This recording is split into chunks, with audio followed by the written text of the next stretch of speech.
Muitas pessoas pregam, louvado e agradecido seja Deus, a parte onde Paulo e Silas cantam, louvam, e as cadeias estremecem, acontece, né?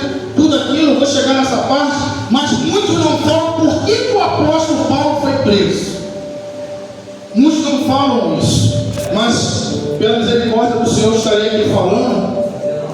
Antes também de entrar nesse pedacinho, vocês vão reparar, minha boca é um pouquinho torta. Isso aqui foi um acidente que eu sofri, vou simplificar. O pastor que Robson conhece o testemunho, mas para os irmãos entenderem, eu sofri uma cirurgia na boca, qual eu levei 65 pontos, perdi um pedacinho, amém, perdi um pedacinho da língua, sofri um acidente grave, eu e minha esposa, braço quebrado em 3 lugares, perna quebrada, sempre vou contar esse testemunho, queimadura de 2º grau, todo quebrado, todo deformado. Na véspera do casamento, costumo falar que eu pulei da moto para não me casar, mas não adiantou não. Meu Deus! Acabei casando, engessado, mas casei, contrariado pela medicina, 4 médicos, né? Dizendo que não ia dar tempo de me casar, me deram 8 meses de recuperação, mas Provérbios 16 primeiro diz que o homem faz seus planos, mas Deus é aquele que dá a última palavra. A última palavra ela vem de Deus, não vem do homem. O homem pode dizer para você que acabou, mas Deus está dizendo para você, nem acabou não, é o começo, está começando agora. Então eu contrariei a medicina, porque a medicina determinou um tempo para mim, mas Deus me curou no tempo dele, porque Eclesiastes diz, tudo é no tempo de Deus, não é no tempo do homem, louvado e agradecido seja Deus. Então, os irmãos, passei por vários médicos, como aqui falei, e um dos médicos disse que eu teria dificuldade para falar, como os irmãos estão vendo, falo com a maravilha, com a boca toda torta, mas eu falo, eu canto, tudo para o meu Senhor eu faço, porque Ele merece, porque Ele me livrou da morte, louvado e agradecido seja Deus, e também presenteou com um casamento, ô glória! Na época eu sofri acidente, 2 anos e meio atrás, eu congregava no Rio de Cafá, né? O cair como homem é o levantar de Deus. Eu caí como presbítero desacreditado e Deus me levantou, perdão, caí como diácono e o Senhor me levantou como presbítero. Nem eu acreditava em mim, mas Deus é aquele que acredita em nós. Ainda que nós mesmos não acreditamos em nós, o Senhor acredita em nós. Então, voltando aqui para o texto, a Bíblia diz que Paulo e Silas estavam caminhando, indo em determinada cidade. O próprio apóstolo Paulo diz que é bom que a gente ande em oração, orar sem cessar. Eu ficava sempre questionando quando eu ouvia essa palavra. Orar 24 horas. Eu ficava imaginando como, Senhor meu Deus, meu Pai, já vai faltar até palavras. Mas quando a gente ora de coração, Deus coloca a palavra em nossa boca. É diferente quando a gente fica imaginando coisas, porque não está vindo do coração. Aí a gente começa a imaginar. Mas quando vem do coração, flui naturalmente. E Paulo e Silas andando, e aí se deparam com uma jovem que tinha um espírito de adivinhação. Homens ganhavam dinheiro com aquela jovem que se encontrava com uma legião de demônios em seu corpo. E aqueles homens se aproveitaram dela. Só que Paulo e Silas, quando se deparam com aquela situação, eles olham assim: não vou deixar essa jovem sofrer na mão do cão. Não vou permitir isso. E eles tiveram uma brilhante ideia de fazer o quê? Orar pela vida daquela jovem. Olha só que interessante orar sem cessar. Quando eu acordo e entrego meu dia na mão do Senhor, eu já estou orando, já iniciei meu dia orando, agradecendo a Deus, como Davi Ferreira no Salmo 35. Eu me deito e acordo porque o Senhor me sustentou. Já estou agradecendo. Quando eu vou me alimentar, quantos não tem alimento, mas eu agradeço, Senhor, obrigado pelo alimento. Já estou orando. Senhor, te entrego meu dia em tuas mãos. Te entrego meu trabalho em tuas mãos. A condução que eu vou estar pegando em tuas mãos, eu já estou orando. Eu não preciso ficar sendo Deus, mas não. Ser objetivo, louvado e agradecido seja Deus. E um outro ponto importante, não só orar por nós, mas orar por outras pessoas também, não ser egoísta. E assim Paulo e Silas fizeram. Estavam em oração, mas não só por eles, mas por demais pessoas também. Quando a gente entrega o nosso dia na mão do Senhor, vinha o que vier. Eu já entreguei meu dia na mão de Deus. Tudo Ele fará por mim. Não importa aquilo que se levante, vai cair. Porque eu já entreguei na mão do Senhor.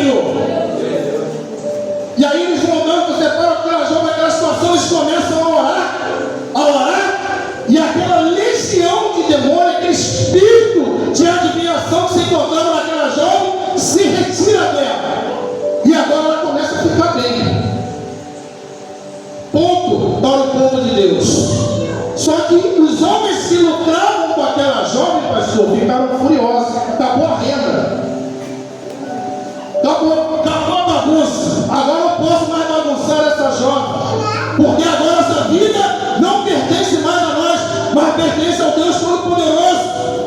E o inimigo não pode com Deus. Isso me faz lembrar o tempo que eu ficava lá, sambando na mão do cão. Mas eu estou aqui para a honra e a glória do Senhor Jesus. Ele me tirou aquela legião de demônios que se encontrava em mim. Me tirou de uma nação do pecado, me encontrou aqui me dando um novo linguajar, novas vestes. Assim que isso aquela jovem também, louvado e agradecido seja Deus. Aí aqueles homens começam ali a arquitetar um plano. E aí eles começam a falar calúnias sobre Paulo e Silas, louvado e agradecido seja Deus. E é sempre assim. Ninguém faz. Aí eu pego, boto a mão para fazer e já começa. Por que não fez? É sempre assim. E outra coisa, é a gente começar a fazer a obra, o inimigo se levanta. Mas irmãos, é normal.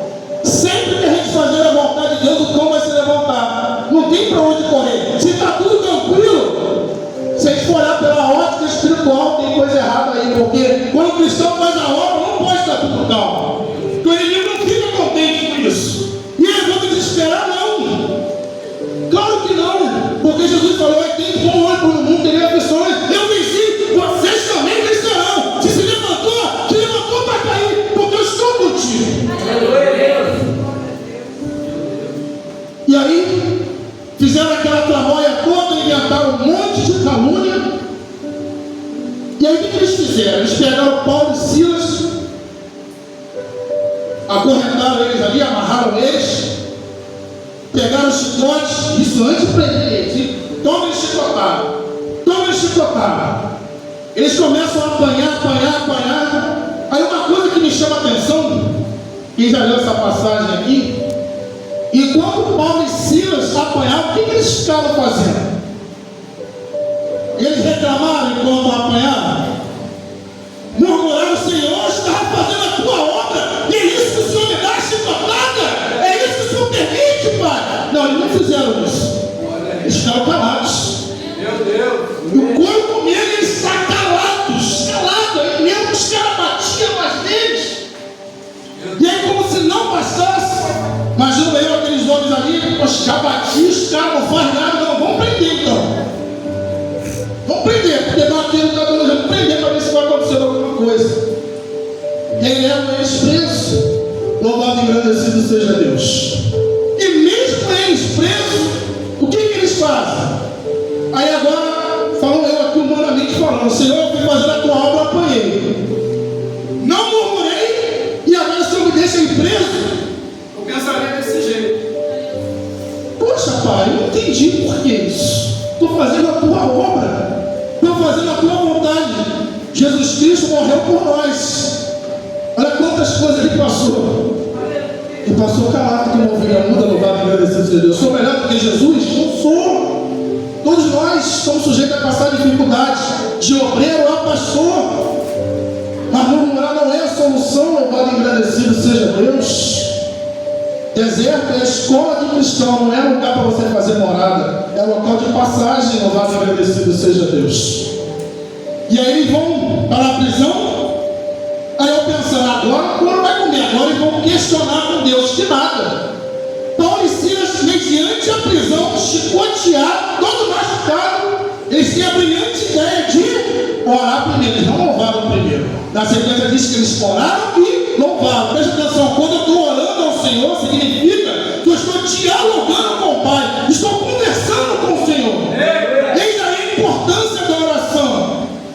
Quando eu começo a orar, eu estou dialogando com o Pai, a minha conversa com o Senhor. Conjectura, imagino eu que eles estavam ali, todo dolorido da carne e do espírito também. E quando eu estou com a minha alma abatida, o que eu faço? Eu oro ao Senhor e entrego na mão do Pai. E assim eles fizeram, eles começaram a orar. E quando a gente começa a orar, aquilo se levantou, começa a cair de uma tal maneira, Deus começa a entrar com o seu refrigério. A cada lágrima que eu derramo, o Senhor recolhe as minhas lágrimas. E aí olha só que interessante. Aí toda aquela angústia que eles estavam sentindo, eles largaram de lado. Toda aquela dor que eles estavam sentindo, eles deixaram de lado. E o que eles começaram a fazer? fazer depois da oração? Começaram a louvar ao Senhor. Você vê que agora a alegria caiu por terra. Eles começaram a cantar. Já estou nem cantar triste. Não consegue. Mas eles cantaram que alegre. Porque o Senhor já tinha entrado com o seu refrigério. E aí agora eles se entregaram de uma tal forma, com amor tão grande, que começou ali a estremecer as cadeias. As correntes que estavam neles começaram a se soltar, caindo por terra. Começaram a ficar destravados, louvado e agradecido seja Deus. Pastor, me permite descer um pouquinho? Olha só que interessante. Muitas vezes quando a aflição vem, a gente acaba se acorrentando e se aprisionando a ela. Aquela pessoa que me falou uma palavra que me machucou, eu fico com aquilo na mente, eu começo a ficar preso de uma tal forma que entra a tristeza, às vezes entra a raiva, às vezes entra a depressão, uma situação às vezes que aconteceu no trabalho, ou uma coisa que eu queria, às vezes não aconteceu, e eu vou ficando daquele jeito, eu vou ficando encolhido, vou ficando travado, e nada acontece. Aleluia. Eu mesmo vou me travando, louvado e agradecido seja Deus. Salmo 35 diz assim: o choro da noite, mas a alegria vem pela manhã. Aí às vezes eu estou ali, ó, chorando, e o dia vem e eu continuo chorando. Mas Senhor, tua palavra falou que o choro é de noite, mas a alegria vem pela manhã. Mas para a alegria vir pela manhã, eu tenho que fazer uma coisa interessante. Se eu dormir olhando para o problema, quando eu acordar, o que vai acontecer? O problema vai continuar. Mas se eu dormir e entregar meus problemas na mão do Senhor, eu vou lembrar que além do problema, eu tenho saúde, minha família está bem, minha geladeira tem comida, minha dispensa tem alimento. Que eu tenho muito mais do tempo para agradecer, do tempo para chorar. Você entende agora? Então a palavra se cumpre, porque Deus é fiel na sua palavra. E aí quando a gente começa a olhar que eu tenho muito mais motivo para sorrir ou para agradecer do que para pedir. E quando eu começo a me entregar de uma tal forma, aí eu começo a entender que meu problema é tão pequeno mediante um Deus tão grande que eu sirvo. Eu vi uma ilustração que eu achei interessante. O avião é grande ou é pequeno, irmãos? É grande, né? Então que comporta várias pessoas. Mas quando o avião está lá no céu, lá longe, ele é grande ou é pequeno? Pequeno, a gente pode colocar até na palma da nossa mão, mas a gente sabe que o avião é grande. Quanto mais distante o avião está da gente, mais pequeno ele fica. Quanto mais próximo ele está de nós, maior ele é. Quanto mais eu fico longe de Deus, mais eu começo a entender e pensar que Deus é pequeno e as coisas são maiores, os problemas são maiores. Quanto mais eu busco o Senhor e entendo a Ele, aí eu começo a entender que meu Deus é grande. Por isso que o salmista fala: eleva meus olhos para o monte onde meu socorro, Salmo 121. Porque se eu estou perto de Deus, eu começo a entender que meu problema só vai para a minha cabeça, porque acima dela é o Senhor Deus Todo-Poderoso que pode trazer luz. E aí, olha só que interessante, uma coisa tão simples que acontece nessa passagem, que também pouca gente fala, vou até fechar aqui, que é tão lindo. Quando acontece aquilo tudo ali, o carcereiro, ele tinha a missão ali, tomando conta, era a função dele. Porém, naquela época, se o carcereiro dessa como olha no seu trabalho, a sua vida era ceifada. Não é o bom dia de hoje, pode faltar, chegar atrasado. Aquela época ali era pago com a vida. A missão dele ali era tomar conta dos presos. Mas a Bíblia relata que ele estava dormindo. E quando aconteceu esse temor, né? Esse terremoto, essa coisa toda, era próximo da meia-noite. Olha só que interessante, ele estava dormindo, não estava de sentimento. Estava acomodado, vamos colocar assim.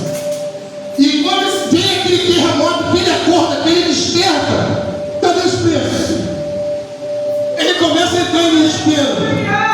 Sabe, ele fica numa situação, acabou tudo, perdi tudo. Porque eu era para estar vigilante e não fiquei. E aí começa a depressão a entrar. A Bíblia diz que ele fica desesperado de uma tal forma que ele pensa em tirar a sua própria vida. Ali é uma depressão. Que as pessoas se entregam tanto problema que ela esquece que Lucas 1,37 diz que para Deus nada é impossível. E aí ela se afunda. Mas olha só um mistério aqui nessa passagem.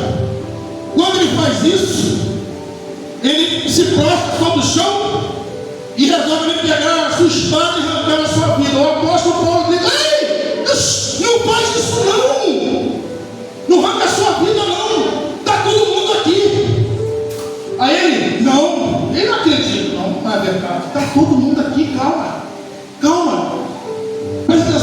só, parece uma bobeira, mas não é.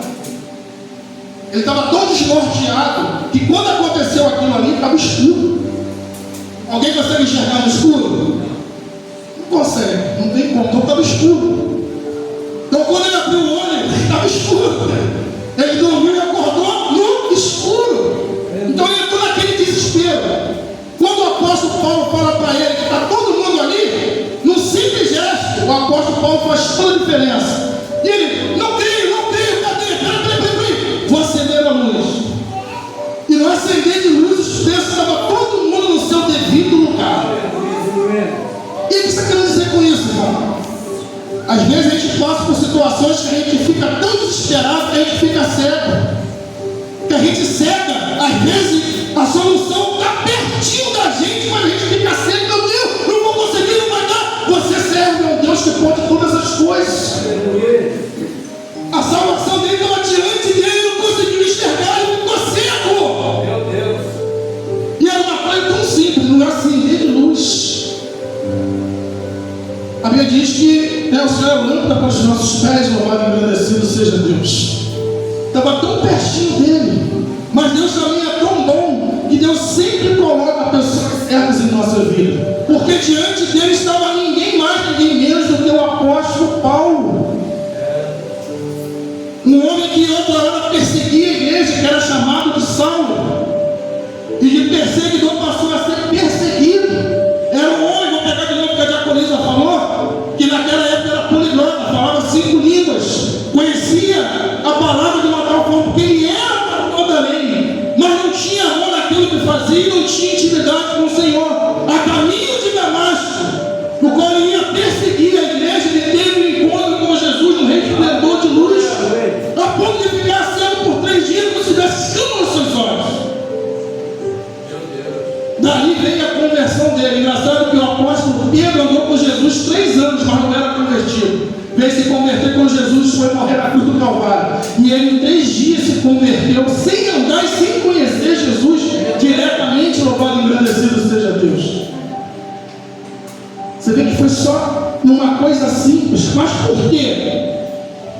Porque ele despertou do simples? Porque ele ouviu a voz do homem de Deus. Louvado e engrandecido seja o santo nome do Senhor. Quando o apóstolo Paulo e Silas juntamente falou com ele, ele poderia simplesmente decolar sua garganta, arrancar sua cabeça e chutar o pó, mas ele não fez isso. Ele ouviu a voz do homem de Deus. Louvado e engrandecido seja o santo nome do Senhor. Deus fala conosco o tempo todo. Deus sempre usa os seus, nenhum culto em vão. De criança a idoso, de visitante a quem é da casa, Deus está sempre falando. Às vezes aquele dia que eu estou ignorando, a Bíblia está tão chata, às vezes aquela resposta ali está diante daquele culto e eu estou rejeitando. Sabe? Às vezes aquele dia que você fica em casa, hoje eu não vou, é o dia da tua vitória, você perdeu, louvado e agradecido seja Deus. Você entende? Pastor é o anjo da igreja.